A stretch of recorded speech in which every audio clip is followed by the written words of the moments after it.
ये जो driving licence बनाते हैं इसको केवल 15 साल के लिए क्यों बनाते हैं? क्या 15 साल के बाद कोई व्यक्ति गाड़ी चलाना भूल जाता है? मान लीजिए 18 साल में किसी ने ड्राइविंग लाइसेंस बना लिया तो उसकी एक्सपायरी हो जाएगी 15 साल के बाद, यानी जब वो 33 साल का होगा तो उसका ड्राइविंग लाइसेंस एक्सपायर हो जाएगा। सवाल यह है, जिसने 18 साल में ड्राइविंग करना सीख लिया वो 33 साल होते होते क्या ड्राइविंग करना भूल जाएगा क्या? ऐसे ही पासपोर्ट, 18 साल में अगर आपने पासपोर्ट बनाया, 28 साल में आपका पासपोर्ट एक्सपायर हो जाएगा। अगर 18 साल में वो विदेश जाने लायक योग्य हो गया, विदेश जाने की क्षमता उसके अंदर आ गई, तो 28 साल होते होते क्या विदेश जाने के योग्य नहीं बचेगा क्या? अरे भाई, जैसे नौकरी की उम्र कम से कम 60 साल, 62 साल, 65 साल है, ऐसे कम से कम इन डॉक्यूमेंट्स की उम्र तो रखो आप। अगर आप कह रहे हैं कि नहीं ड्राइविंग लाइसेंस तो इसलिए हम इसको 15 साल कर रहे हैं क्योंकि आदमी फिजिकल फिट नहीं रहेगा, फिर तो सारी सरकारी नौकरियों में ही 15-15 साल का टेन्योर होना चाहिए। फिर ऐसा क्यों हो रहा है कि 20-21 साल में नौकरी मिलेगी और रिटायरमेंट जाके होगा 60-62 साल में? अगर 60-62 साल में रिटायरमेंट, 60-62 साल तक सरकार मानती है कि आदमी स्वस्थ रहेगा, वो नौकरी कर सकता है, तो 60-62 साल तक वो विदेश यात्रा भी कर सकता है। फिर उसका पासपोर्ट की भी एक्सपायरी 60 साल या 62 साल या 65 साल होनी चाहिए। फिर तो 60-62 साल तक वो ड्राइविंग गाड़ी भी चला लेगा। फिर तो ड्राइविंग लाइसेंस की एक्सपायरी भी चाहे 18 साल में बने या 20 साल में बने, वो इसका भी 60 या 62 साल होनी चाहिए। ये जितने भी डेवलपमेंट अथॉरिटीज हैं, चाहे वो दिल्ली का डेवलपमेंट अथॉरिटी है, जयपुर का जेडीए है, जयपुर डेवलपमेंट अथॉरिटी है, लखनऊ में एलडीए है, लखनऊ डेवलपमेंट अथॉरिटी है, गाजियाबाद में जीडीए है, ये जितनी अथॉरिटीज मकान बनाती हैं, फ्लैट बनाएंगी, चाहे 2 BHK का, 3 BHK का, उसमें या तो कमरे की लंबाई ज्यादा होगी या चौड़ाई ज्यादा होगी, या तो लंबाई कम होगी या चौड़ाई कम होगी। मतलब ऐसा नक्शा बना देंगे कि आदमी मजबूर हो जाए उसको तोड़ने के लिए, उसको रिनोवेट कराने के लिए। जब रिनोवेट कराएगा, स्वाभाविक सी बात है, फिर नोटिस आएगी, भाई आपने तो गलत काम कर दिया, आपने तो नक्शे में छेड़छाड़ कर दिया, तो वहां से माल पानी मिलना शुरू हो जाएगा। करप्शन बाय डिजाइन के और भी कई आपको उदाहरण समझिए आप इसको। सड़क बनाई जाएगी लेकिन बगल में नाली नहीं बनाई जाएगी जिससे कि सड़क पे पानी लगे। सड़क पे पानी लगेगा तो सड़क टूटेगी, और जितनी बार सड़क टूटेगी उतनी बार टेंडर उठेगा। इसको कहते हैं करप्शन बाय डिजाइन।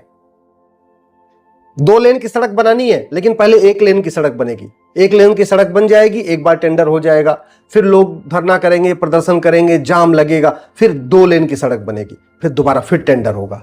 इसको कहते हैं करप्शन बाय डिजाइन। ये जो करप्शन बाय डिजाइन है, इसके खिलाफ आप लोग बोलना शुरू करिए। जब तक आप बोलेंगे नहीं तब तक तो व्यवस्था बदलेगी नहीं। एक बात याद रखिएगा, जितना भ्रष्टाचार भारत में है इतना जापान में नहीं है, जितना भ्रष्टाचार भारत में है इतना सिंगापुर में नहीं है। इसका मतलब भ्रष्टाचार लाइलाज समस्या नहीं है। जितना अपराध भारत में है इतना दुबई में नहीं, इतना कुवैत में नहीं, इतना बहरीन में नहीं है। इसका मतलब अपराध भी लाइलाज समस्या नहीं है। भारत में इतना भ्रष्टाचार, इतना अपराध इसलिए चल रहा है क्योंकि यहां corruption by design, corruption by default, और ये इसलिए चल रहा है कानून घटिया है, न्यायिक व्यवस्था सड़ चुकी है। ट्रेन, हम लोग घर में हमेशा आराम से 24-25 डिग्री टेम्परेचर रखते हैं और एक चादर ओढ़ के सो जाते हैं। कभी घर में कंबल ओढ़ने की जरूरत नहीं पड़ती। लेकिन चूंकि पैसा कमाना है तो ट्रेन में क्या करेंगे, पहले 16 डिग्री टेम्परेचर कर देंगे, फिर आपको ठंड खूब लगेगी, फिर आपको कंबल दिया जाएगा। क्यों? क्योंकि चादर की कीमत 200 होती है, तो अगर 200 का 20% मान के चलिए तो कमीशन कम हुआ। कंबल महंगा होता है, 2000 के आसपास का होता है, तो 2000 का 20% जो कमीशन वो ज्यादा होता है। इसलिए आज भी बजाय कि एसी का टेम्परेचर, कोच का टेम्परेचर 24-25 डिग्री कर दें और आराम से 2 चादर, 1 तकिया दे दें, आदमी अच्छी यात्रा कर सके। चादर हर बार धुला भी जा सकता है, कंबल तो हर बार धुल नहीं सकते, तो हाइजीन की दृष्टि से भी चादर ही अच्छा है, कंबल की जरूरत नहीं है।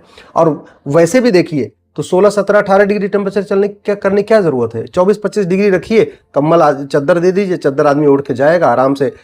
सुरक्षित यात्रा, स्वच्छ यात्रा, हाइजीनिक यात्रा और बिजली की भी बचत। लेकिन नहीं, टेम्परेचर डाउन किया जाएगा, बिजली की खपत बढ़ेगी, बिजली की बर्बादी भी होगी। और ये बिजली की बर्बादी केवल इसलिए किया जाता है कि कंबल की खरीद फरोख्त होती रहे, कंबल की धुलाई के नाम पे लोगों की जेब कटती रहे। तो भ्रष्टाचार खत्म कैसे होगा? कहते ना, न रहेगा बांस न बजेगी बांसुरी। भ्रष्टाचार खत्म करने का एक ही तरीका है, बड़ी नोट बंद कर दिया जाए। पूरी दुनिया में उठा के देख लीजिए, जिन देशों में बड़ी करेंसी है वहां भ्रष्टाचार है, जिन देशों में छोटी करेंसी है वहां भ्रष्टाचार नहीं है। 100 रुपए से बड़ी नोट बंद कर दे, मैं गारंटी के साथ कहता हूं 25% भ्रष्टाचार, 25% अपराध तुरंत खत्म हो जाए। 5000 रुपए से महंगे सामान का लेन देन, कैश लेन देन बंद कर दें, 25% और यानी 50% भ्रष्टाचार और 50% अपराध खत्म हो जाएगा। प्रॉपर्टी को आधार से लिंक कर दे, 25% और भ्रष्टाचार अपराध खत्म हो जाएगा, यानी 75% भ्रष्टाचार और अपराध खत्म हो जाएगा।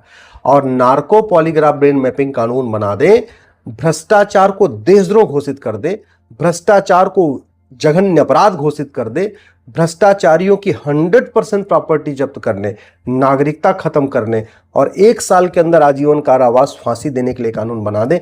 मैं गारंटी के साथ कहता हूं, भारत में रामराज्य आ जाएगा, सतयुग आ जाएगा, 100% करप्शन खत्म हो जाएगा और 90% क्राइम भी खत्म हो जाएगा। आप जरा सोचिए, गाजियाबाद में एक आदमी ने एम्बेसी बना दिया, विदेशी दूतावास बना दिया और 7 साल से गाजियाबाद का कवि नगर सबसे प्राइम एरिया है, प्राइम लोकेशन है। 1 किलोमीटर के दायरे पे कप्तान साहब बैठते हैं, 1 किलोमीटर के अंदर ही कलेक्टर का ऑफिस है, 1 किलोमीटर के अंदर ही जज साहब का भी है, मतलब कचहरी भी है। कवि नगर के 1 किलोमीटर के अंदर ही डिस्ट्रिक्ट जज भी बैठते हैं, कप्तान भी बैठते हैं, कमिश्नर भी बैठते हैं, एसएसपी भी बैठते हैं, सब बैठते हैं। और 7 साल से चल रहा था, ना आईबी को भनक लगी, ना एलआईयू को भनक लगी, ना सीआईडी को भनक लगी, किसी को। और थोड़ी दूर पे सीबीआई का ऑफिस भी है गाजियाबाद में, जहां पे विदेशी दूतावास 7 साल से चला, किसी को भनक नहीं लगी। ऐसा हो ही नहीं सकता। भनक न लग रही होगी, लेकिन थोड़ा उसमें शेयरिंग चल रही होगी। लफ्ज़ जिहाद की फंडिंग रुक जाएगी तो लफ्ज़ जिहाद रुकेगा। धर्मांतरण की फंडिंग रुक जाएगी, धर्मांतरण रुकेगा। घुसपैठियों की फंडिंग रुक जाएगी, घुसपैठ रुकेगा। जनसंख्या विस्फोट के लिए जो फंडिंग आ रही है बच्चा पैदा करने के लिए, वो रुक जाएगी, जनसंख्या विस्फोट भी रुकेगा। लैंड जिहाद भी रुक जाएगा। फर्जी डॉक्यूमेंट बनने बंद हो जाएंगे। थाने दलाली के जो अड्डे बने हुए हैं ये खत्म हो जाएंगे। तहसील जो भ्रष्टाचार का अड्डा बना हुआ ये खत्म हो जाएगा। न फर्जी आधार बनेगा, न फर्जी राशन कार्ड बनेगा, न फर्जी ड्राइविंग, सारा का सारा केवल और केवल 100 रुपए से बड़ी नोट बंद हो जाए, 5000 से महंगे सामान का कैश लेन देन बंद हो जाए, प्रॉपर्टी को आधार से लिंक कर दिया जाए, झूठ को गंभीर अपराध घोषित कर दिया जाए और झूठ पकड़ने के लिए नार्को पॉलीग्राफ ब्रेन मैपिंग कानून बना दिया जाए। और जिसके पास आय से अधिक संपत्ति मिले, काला धन मिले, बेनामी संपत्ति मिले, उसको 100% जब्त करके इनको साल भर के अंदर आजीवन कारावास, फांसी देना शुरू कर दे। मैं कह रहा हूं, सतयुग आ जाएगा, राम राज्य आ जाएगा। सिंगापुर से अच्छा हो जाएगा भारत, जापान से भी अच्छा हो जाएगा भारत, ऑस्ट्रेलिया से भी अच्छा हो जाएगा भारत। लोग पलायन करना छोड़ देंगे और भ्रष्टाचार के साथ साथ अपराध खत्म हो जाएगा, अलगाववाद खत्म होगा, माओवाद खत्म होगा, नक्सलवाद खत्म होगा, लफ्ज़ जिहाद, लैंड जिहाद खत्म होगा, धर्मांतरण और घुसपैठ जिहाद खत्म होगा, जनसंख्या जिहाद रुकेगा और भारत सुरक्षित बनेगा। और केवल भ्रष्टाचार अपराध खत्म नहीं होगा, भ्रष्टाचार खत्म होने से ही 100 रुपए से बड़ी नोट खत्म बंद हुई, 5000 से महंगा सामान का कैश लेन देन बंद हुआ और आय से अधिक संपत्ति जब्त करने और फांसी देने के लिए कानून बना। मैं गारंटी के साथ कहता हूं, आतंकवाद भी खत्म होगा, अलगाववाद भी खत्म होगा, जिहाद भी खत्म होगा, मजहबी उन्माद भी खत्म होगा। तरीका केवल यही है जो मैं आपको बता रहा हूं। बाकी तू में होता रहेगा, आरोप प्रत्यारोप होता रहेगा, नूरा कुश्ती चलेगी, बतौलेबाजी चलेगी, टीवी पे शाम को डिबेट से कुछ नहीं होने वाला।